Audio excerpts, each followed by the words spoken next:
Vous pensiez savoir c'est quoi la prière, mais je vous garantis que vous ne le savez pas. Voilà pourquoi vous avez du mal à recevoir l'exaucement de vos prières, parce que vous ne savez pas c'est quoi la prière. Restez jusqu'à la fin de cette vidéo et ensemble nous allons comprendre que veut dire réellement la prière. Parce que prêtez attention sur le mot de Jésus.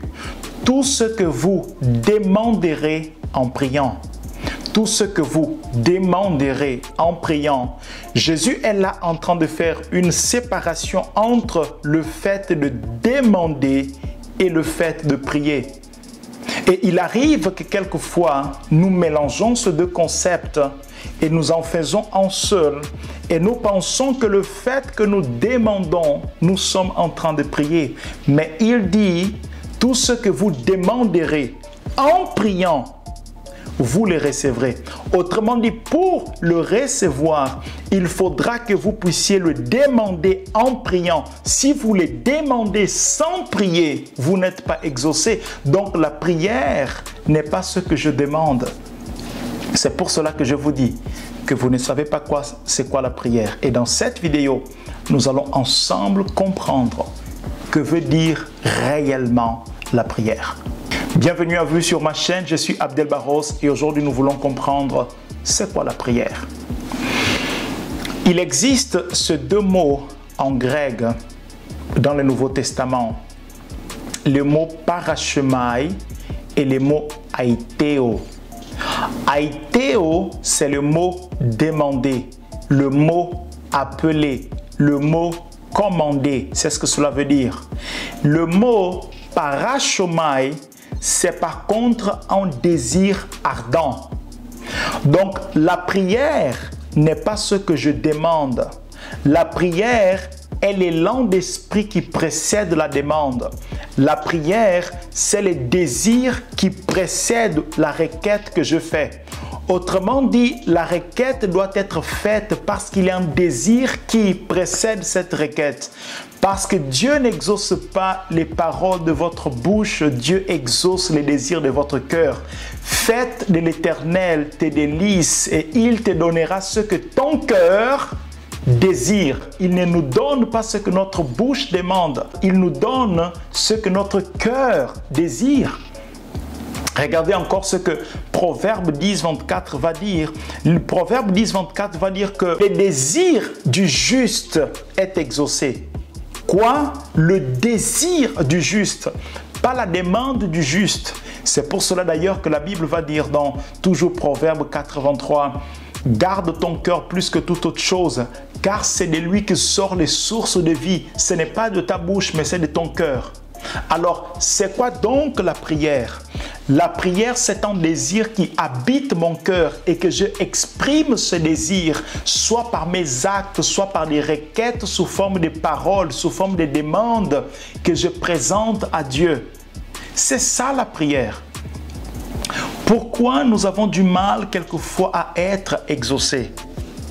Parce que nous disons des choses à Dieu sans pourtant que cela fasse partie d'un désir profond dans notre cœur.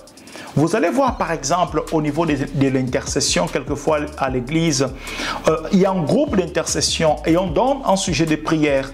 Pourquoi ce sujet n'est pas exaucé? Parce que nous présentons beaucoup de requêtes, mais il n'y a pas un désir profond. Nous ne sommes pas angoissés par cela.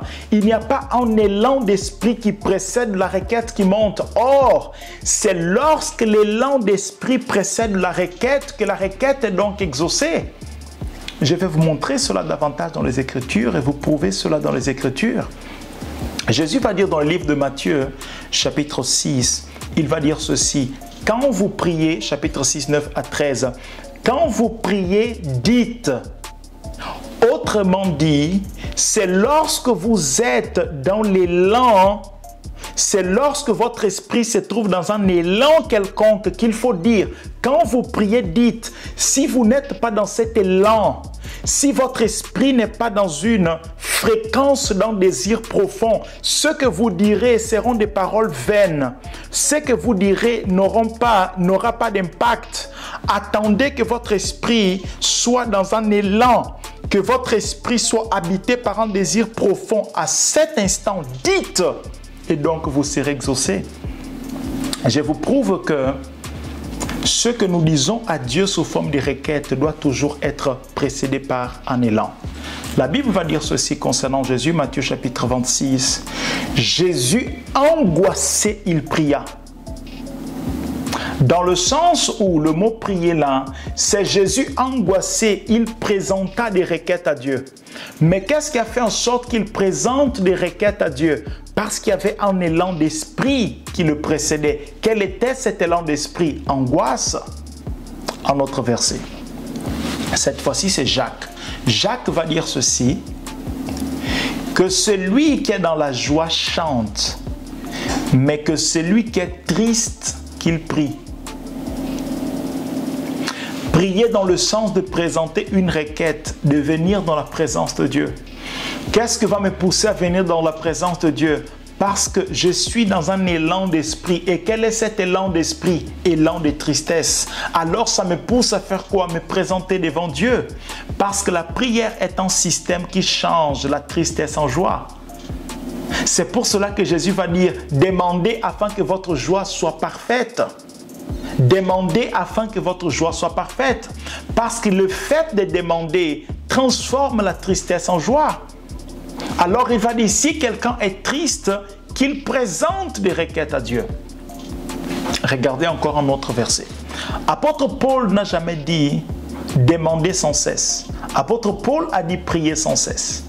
Parce que si apôtre Paul avait dit demander sans cesse, ça veut dire qu'il fallait passer toute la journée en train de présenter des requêtes à Dieu.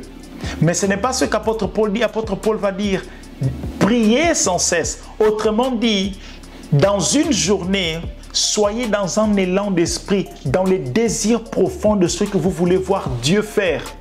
Quel est le désir profond qui vous accompagne dans une journée? Le fait que vous sachiez garder cet élan, garder ces désirs profonds en vous. Vous êtes dans un état de prière. Vous êtes tellement habité par ce désir, tellement habité par cette atmosphère que les paroles que vous dites ont un impact. Les requêtes que vous présentez ont donc un impact. Parce que la prière est avant toute chose un désir, un élan, avant d'être ce que vous présentez sous forme de paroles. Pourquoi il est important de comprendre cela? Afin de concilier les deux, tout ce que vous demanderez en priant, afin que nous puissions concilier la demande et la prière. Écoutez ce que les Écritures disent. Éphésiens chapitre 3. Dieu est capable de nous donner au-delà de ce que nous demandons ou pensons ou encore imaginons. Ça veut dire que même la pensée est une forme de demande. Le fait de prier et donc de demander aussi ne consiste pas simplement à être devant Dieu et lui dire des mots ou des requêtes. Là où se trouve un désir profond et que sur ce désir, il y a une pensée qui vient s'attacher à ce désir, ça constitue en ce moment-là, comme nous le disons d'une manière populaire, ça va constituer en ce moment-là une prière. Et Dieu nous donne au-delà de ce que nous demandons ou pensons. Pourquoi? Parce que la pensée est une forme de prière. C'est ainsi que plusieurs personnes ne sont pas donc exaucées. Pourquoi? Parce qu'elles désirent une chose, elles pensent à autre chose et elles disent à Dieu une autre chose. Il n'y a pas une synchronisation dans leurs désirs, leurs paroles et leurs vouloirs, et plutôt leurs pensées. Et si je dois le dire d'une façon plus simple, il n'y a pas une synchronisation dans leurs émotions, leurs pensées, leurs paroles et leurs actions. C'est lorsque vous êtes capable de synchroniser la pensée, l'émotion, la parole et l'action que vous êtes exaucé. Parce qu'il faut comprendre que la pensée et l'émotion engendrent donc la croyance. Et si je dois vous dire d'une façon plus simple pour comprendre, c'est la pensée liée à une émotion qui engendre une foi. Parce que la foi vient de ce qu'on entend vient de sa parole. Et ce que j'entends affecte ma pensée. Et lorsque cela affecte ma pensée, ça crée un désir. Parce que la pensée est là, ça crée un désir. Les désirs plus la pensée, la foi naît. Quand la foi est présente, je dis à Dieu des choses selon ma foi. Et ensuite, j'agis selon cette foi. À cet instant donc, je suis exaucé. À cet instant, je suis exaucé. Voici comment est-ce qu'on peut être exaucé lorsqu'on comprend la prière.